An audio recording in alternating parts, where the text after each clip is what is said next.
금호건설은 국내 중견 건설사다. 1967년 제1토목건축으로 설립. 1978년 금호건설로 사명을 바꿨다. 금호그룹의 주력 계열사로서 현재 중간 지주회사 역할을 하고 있다. 지난해 종합건설사업자 시공능력평가액은 2조 5,529억 원으로 토목건축공사업 15위를 기록했다.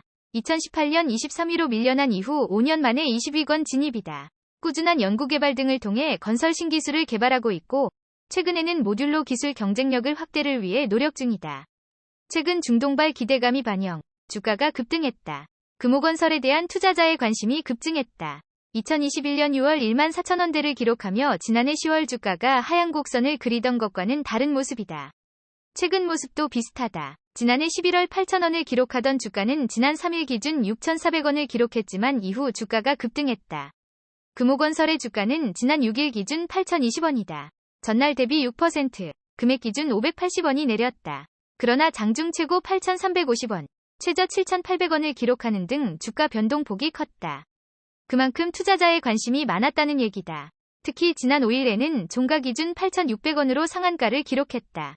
전일 종가 6,620원과 비교하면 2,000원가량 올랐다. 금호건설의 주가 상승 배경에는 중동발 수혜 확대에 대한 기대감의 영향을 받았다. 증권가는 두바이가 세계 3대 도시 도약을 위해 10년 동안 1경 원이 넘는 천문학적인 투자를 집행한다고 전망했다.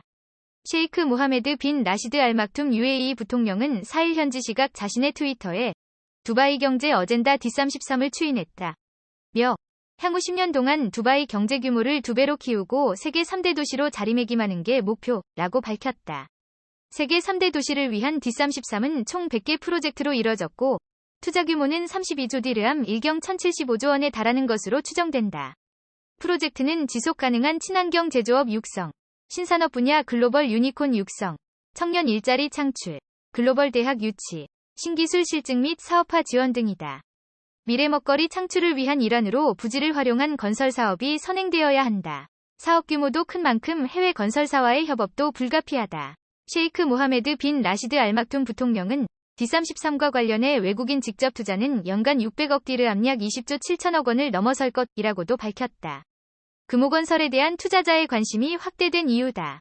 금호건설은 두바이 월드센트럴 국제공항 여객터미널 마감공사와 아부다비 국제공항 관제탑공사 등을 수주한 이력이 있다. 증권가 관계자는 그동안 중동 관련 개발 경험이 있거나 대규모 건설 사업을 수주한 국내 건설사의 수주 기대감이 높아지고 있고 수혜 가능성이 높은 기업을 중심으로 투자자의 관심이 늘고 있는 분위기라고 말했다. 금호건설의 주가 상승 이유는 또 있다. 신규 사업 수주 기대감 및 주택 부문의 수주 잔고를 기반으로 실적이 확대될 수 있다는 기대감도 영향을 줬다. 금호건설은 지난해 기준 시공능력평가에서 15위를 기록했다. 특히 신규 사업 수주를 확대, 누적 수주 잔고도 확대됐다. 금호건설은 지난해 12월 14일 2,272억 원 규모의 원주 세브란스 기독병원 증축공사를 단독 수주한 게 대표적이다. 원주 세브란스 기독병원 증축공사는 연세대 원주 세브란스 기독병원에서 발주한 사업으로 강원도 원주시 일산동 97에서 3회 27필지의 지하 4층 물결표 지상 11층 본관과 지하 4층 물결표 지상 5층 별관을 조성하는 사업이다. 총 공사비는 2,272억 원이다. 올해 12월 착공해 2028년 2월 준공 예정이다. 강원 최대 종합병원인 원주 세브란스 기독병원은 이번 증축공사를 통해 950개 병상수를 확보한다.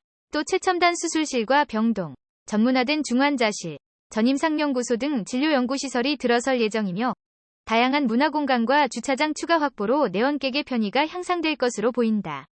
금호건설은 그동안 서귀포의료원, 경기도의료원 안성병원 등 의료시설을 시공한 경험을 바탕으로 이번 공사도 성공적으로 준공할 계획이다.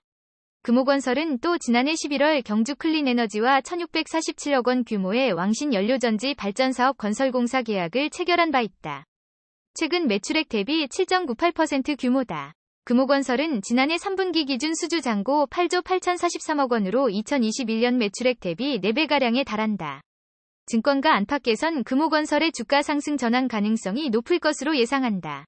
국내 실적 확대를 바탕으로 해외 사업 수주가 더해질 경우 실적 확대로 이어질 수 있기 때문이다. BNK 투자증권은 지난해 11월 29일 당장의 실적보다는 성장성 확대와 배당 매력의 주목이라는 보고서를 통해 투자 의견 매수, 목표 주가 1만 원을 제시했다. 이선일 BNK 투자증권 애널리스트는 원가 부담으로 부진한 실적이지만 공사비 증액 등으로 4분기에는 반등 예상된다. 며 수주 호조로 성장 잠재력은 확대되고 있고 발전소 건설 등 토목부문 도약. 3분기 이후 수주 공시된 2개 대형 프로젝트 황산 연료전지 발전소, 제주 공공하수 처리 시설을 합하면 1조 원에 육박하는 것을 비롯해 최고 수준의 배당 수익률 11% 예상에도 주목할 만하다. 고 분석했다. 교보증권도 비슷한 분석을 내놓고 있다. 지난해 11월 21일 시장 변화보다 안정적인 체력이란 보고서를 통해 투자 의견 매수, 목표 주가 1만 원을 내놓았다. 백광재 교보증권 애널리스트는 업계 최저 수준의 PF 리스크를 바탕으로 누적 수주 잔고 8.8조 원로 성장성 유지하고 있다. 며 주택 공공공사 확대에 직접적인 수혜가 기대되고 누적 수주 잔고 급증 불구, 분양시장 둔화에 따른 분양 세대수 및 분양 일정 조정과 글로벌 인플레이션 영향 원가율 상승으로 실적 둔화는 불가피하지만 2023년 실적은 회복세를 보일 전망이라고 분석했다. 증권가 한 관계자는 금호건설에 대한 주가 상승 가능성이 최근 높아진 게 사실이라면서도 아직 구체적인 투자 계획이 없는 중동발 기대감만 믿고 묻지마식 투자보다는 국내외 실적 등을 기반으로 둔 중장기적 접근에 나서는 것을 추천한다. 고 말했다.